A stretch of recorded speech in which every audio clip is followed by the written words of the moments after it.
दोनों की लड़ाई घर में रहे तो अच्छा है, बाहर में नहीं लड़ाई हो। रामविलास बाबू तो चले गए हैं, लेकिन उनके स्वरूप पारस बाबू हैं। मांझी जी पलट गए हैं। पिछले दिनों चिराग पासवान और चाचा पशुपति कुमार पारस के बीच लड़ाई लगवा दी थी। अब जीतन राम मांझी पलट गए हैं। नमस्कार, दर्श न्यूज में आपका स्वागत है।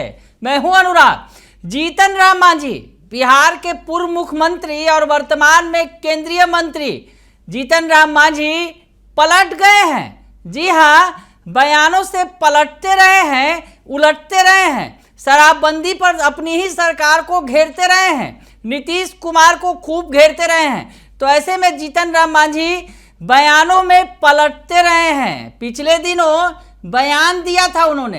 दरअसल रामविलास पासवान की पुण्यतिथि के मौके पर पशुपति कुमार पारस से मिलने गए थे और पशुपति कुमार पारस से मिलकर उन्होंने कह दिया कि रामविलास पासवान की विरासत को संभालने का अगर कोई क्षमता रखता है तो वो पशुपति पारस हैं। हालांकि अब जीतन राम मांझी ऐसा कह रहे हैं कि मैंने ऐसा नहीं कहा था। दरअसल जीतन राम मांझी ने ये बातें कही, पशुपति कुमार पारस को रामविलास पासवान के विरासत का उत्तराधिकारी बताया। तो ऐसे में चिराग पासवान, जो उन्हीं के एनडीए की सहयोगी पार्टी है, चाचा भी हैं, पशुपति पारस भी एनडीए के सहयोगी हैं और इधर चिराग पासवान भी हैं। चिराग पासवान की पार्टी भड़क गई। चिराग पासवान के जीजाजी अरुण भारती, जो सांसद हैं जमुई के, उन्होंने मोर्चा खोल दिया और उन्होंने जीतन राम मांझी पर हमला बोल दिया। जीतन राम मांझी ने पर हमला बोलते हुए उन्होंने कह दिया, अरुण भारती ने यह साफ साफ कह दिया कि रामविलास पासवान के उद्देश्य राजनीतिक विरासत को चिराग ही आगे ले जा सकते हैं।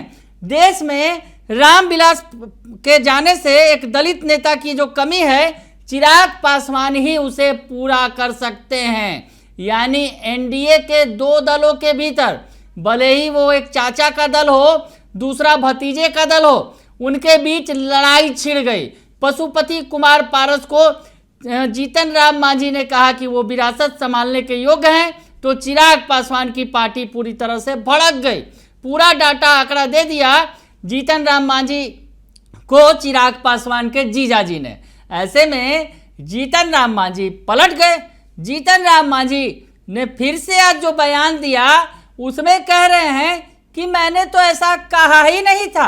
क्या कुछ कह रहे हैं जीतन राम मांझी? पशुपति पारस असली उत्तराधिकारी है। ऐसा हमने कभी नहीं कहा। ये सब आप लोगों के फिल्टर है, आप लोग ऐसा बोल देते हैं। हम गए थे, रामविलास पासवान जी की पुण्यतिथि थी, पारस जी ने हमको बुलाया था। पारस जी बीमार भी थे, हम उनके यहाँ गए। आप लोगों ने वहाँ पूछा तो हमने एक गार्जियन की भूमिका में कहा कि दोनों की लड़ाई घर में रहे तो अच्छा है, बाहर में नहीं लड़ाई हो और बाहर में एक हो करके अनुसूचित जाति के लोगों के भलाई के लिए काम करें तो ज़्यादा अच्छा होगा, ये मैंने कहा है। पर चिराग पासवान के जीजा जी हैं, कह रहे हैं कि चिराग पासवान दलित नेता के रूप में उभर रहे हैं तो कुछ लोगों की परेशानी हो रही है। अब कौन क्या कर रहा है उससे हमको क्या मतलब है, हमको न पता है। आपने जो कहा तो सुन लिया आपने कि जीतन राम मांझी क्या कह रहे हैं। जीतन राम मांझी कह रहे हैं कि मैंने ऐसा नहीं कहा था, मैंने इस तरह की कोई बात नहीं कही थी। वो पशुपति कुमार पारस की तरफ से मुझे निमंत्रण आया था, मैं गया था, उनसे मिला था, उनकी तबीयत भी ठीक नहीं थी। तो मुलाकात के बाद जो बात मैंने कही थी उसमें जो उन्होंने बताते हुए स्पष्ट किया कि मैंने ऐसा कोई बयान नहीं दिया था। लेकिन आपको पिछले दिनों वाला भी बयान सुनवा देते हैं, जब जीतन राम मांझी ने पशुपति पारस से मुलाकात के बाद जो बातें कही थी वो भी थोड़ा सुन लीजिए आप। आज पारस बाबू अपने घर पर उनकी पुण्यतिथि छठवां मना रहे थे।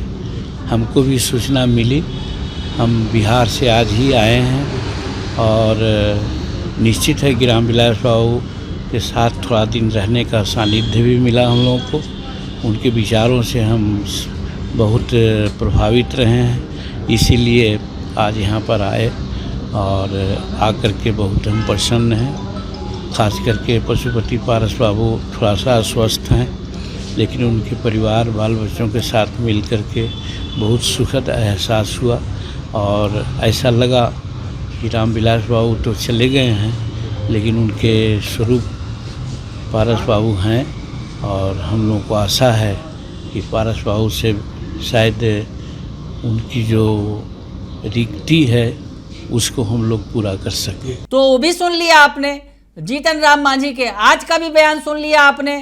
कल भी जब पटना पहुंचे थे जीतन राम मांझी तो चिराग पासवान को नसीहत देते नजर आए थे और कह रहे थे कि परिवार में जिस तरह से फूट पड़ी है उसमें ऐसा नहीं होना चाहिए, नसीहत दे रहे थे। यानी दो पार्टियों के बीच में, चाचा भतीजा की लड़ाई में और रामविलास पासवान की विरासत की लड़ाई में जीतन राम मांझी बीच में कूद गए थे। लेकिन अब जीतन राम मांझी को लग रहा है कि उन्होंने गलती कर दी है, इसीलिए अब जीतन राम मांझी पलट गए हैं। जीतन राम मांझी ने कह दिया है कि मैंने ऐसा कुछ भी नहीं कहा था, मेरी कोई लड़ाई लगाने की मंशा नहीं थी। जीतन राम मांझी के कहने का तो अर्थ यही निकल रहा है, भले ही लड़ाई तो लग गई, अब बात निकली तो दूर तलक तो जाएगी ही। हालांकि जीतन राम मांझी पलट गए हैं। बने रहिए दर्श न्यूज के साथ, तमाम खबरों से आपको अपडेट रखेंगे। फिलहाल के लिए इतना ही, धन्यवाद।